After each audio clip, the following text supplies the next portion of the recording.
കുറച്ച് സൗന്ദര്യമുള്ളവരും കുറച്ച് കാണാൻ ഭംഗിയുള്ളവരും മോഹിനിയാട്ടത്തിലേക്ക് വന്നാലേ ഭംഗി ഉണ്ടാവുള്ളൂ. അതിന് ശരീരം കൊണ്ട് ചെയ്യുന്ന ഒരു പ്രവൃത്തിയാണ് കൂടുതലും. അടവുകളും കാര്യങ്ങളൊക്കെ വളരെ ലൈറ്റായിട്ട് ചെയ്താൽ മതി. ഇതിന് ബോഡി മൂവ്മെന്റ്സ് ആണ് മെയിനായിട്ട്. ഉദാഹരണത്തിന് ഒരു പൂതനാമോക്ഷം എടുക്കുമ്പോൾ കൃഷ്ണന്റെ അടുത്ത് വന്നിട്ട് കൃഷ്ണനെ കൊല്ലാനുള്ള സംവിധാനം ചെയ്യുന്നത് എങ്ങനെയാണ് നിങ്ങളിൽ വല്ലവർക്കും അറിയാമെന്ന് എനിക്ക് അറിഞ്ഞൂടാ. മുലയിൽ വിഷം തേച്ചിട്ട് പാല് കൊടുത്ത് കൊല്ലുന്നതാണ് കൃഷ്ണന്റെ കഥ. ഇതിൽ ഒരു പുരുഷൻ ഈ ബ്രസ്റ്റിനകത്ത് വിഷം തേച്ചിട്ട് കൊടുക്കുന്ന ഒരു സന്ദർഭം പ്രായപൂർത്തിയായ ഒരു പയ്യൻ ചെയ്താലും അഥവാ ഒരു സ്ത്രീ നല്ല കാണാൻ ഭംഗിയുള്ള ഒരു കുട്ടി ബ്രസ്റ്റൊക്കെ നല്ല ലെവലിൽ നിർത്തിയിട്ട് ചെയ്യുന്ന ഒരു കുട്ടി ചെയ്യുന്നതും തമ്മിൽ വ്യത്യാസമുണ്ടോ? ഇതൊക്കെ കണക്കാക്കിയിട്ടാണ് ഞാൻ പറഞ്ഞിട്ടുള്ളത്. അല്ലാതെ നിങ്ങൾ വിചാരിക്കണ പോലെ ഓടിങ്ങിട് വന്നിട്ട് മോഹിനിയാട്ടം കളിക്കുന്നതല്ല. അതിനകത്ത് ഒരുപാട് കാര്യങ്ങളുണ്ട്. മത്സരത്തിന് ഒരു കുട്ടി 10 മിനിറ്റ് കളിക്കുന്നതല്ല മോഹിനിയാട്ടം. ഒരു വർണ്ണം അരമണിക്കൂർ 3/4 മണിക്കൂറുള്ള ഒരു വർണ്ണം മോഹിനിയാട്ടത്തിൽ ഏറ്റവും മേജറായിട്ടാണ് വർണ്ണം. അതിനകത്തൊരു കുട്ടീനെ നമ്മൾ 9:50 മിനിറ്റിലാണ് കട്ടനിടുന്നത്. 10 മിനിറ്റിലാക്കി കഴിഞ്ഞാൽ കട്ടനിടും. യൂണിവേഴ്സിറ്റിക്ക് 14:50. ഇതിനകത്തൊരു കഥയോ ഏതെങ്കിലും ഒന്ന് ചെയ്തിട്ട് അവസാനിപ്പിക്കാൻ പറ്റുമോ?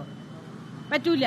അപ്പൊ അത്രയും ഷോർട്ടാക്കിയിട്ട് ഒരു മോഹിനിയാട്ടം നമ്മൾ അവതരിപ്പിക്കുമ്പോഴേ ഈ വക സെക്സ് രൂപേണയുള്ള ഒരുപാട് ഐറ്റംസ് ആണ് മോഹിനിയാട്ടത്തിലുള്ളത്.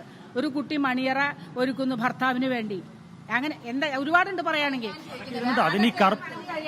അപ്പൊ അങ്ങനെ വരുമ്പോ ഇതിനെല്ലാം സൗന്ദര്യം എന്ന് പറഞ്ഞൊരു മാനദണ്ഡമാണ്. ഒരു മണിയറ ഒരു പുരുഷൻ ഒരുക്കുമ്പോ എങ്ങനെ ഇരിക്കും?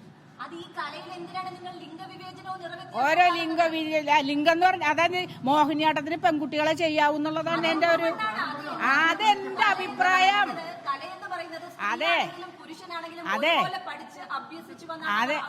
അതെന്റെ അഭിപ്രായം കുട്ടിയത്. ആയിക്കോട്ടെ, നിങ്ങൾ കലാകാരിയായിട്ട് എന്നെ അംഗീകരിക്കണ്ട ഇനി. അപ്പൊ കഴിഞ്ഞില്ലേ? വേണ്ട. അയ്യോ, നമസ്കാരം. കൈരളി ചാനലിൽ നമസ്കാരം.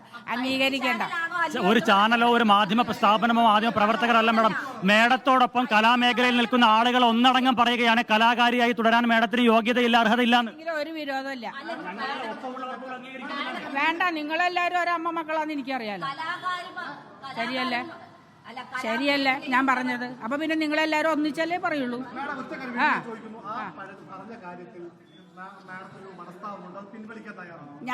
പിൻവലിക്കാൻ ഞാൻ ആരും അതിന് തേജാവധം ചെയ്തിട്ടില്ലോ. പറഞ്ഞ കാര്യങ്ങളിൽ ഒരു പുനരാലോചനയില്ല, ഒരു തേജാവധം ചെയ്തിട്ടില്ല. എനിക്ക് ഇനി പറയാനായിട്ട് ഇതുപോലെ വേദികളോ അല്ലെങ്കിൽ ഈ പറഞ്ഞ പോലെ യൂട്യൂബ് ചാനലുകാർ അല്ല നിങ്ങളെ പോലുള്ളവരൊന്നും വരുമല്ലോ.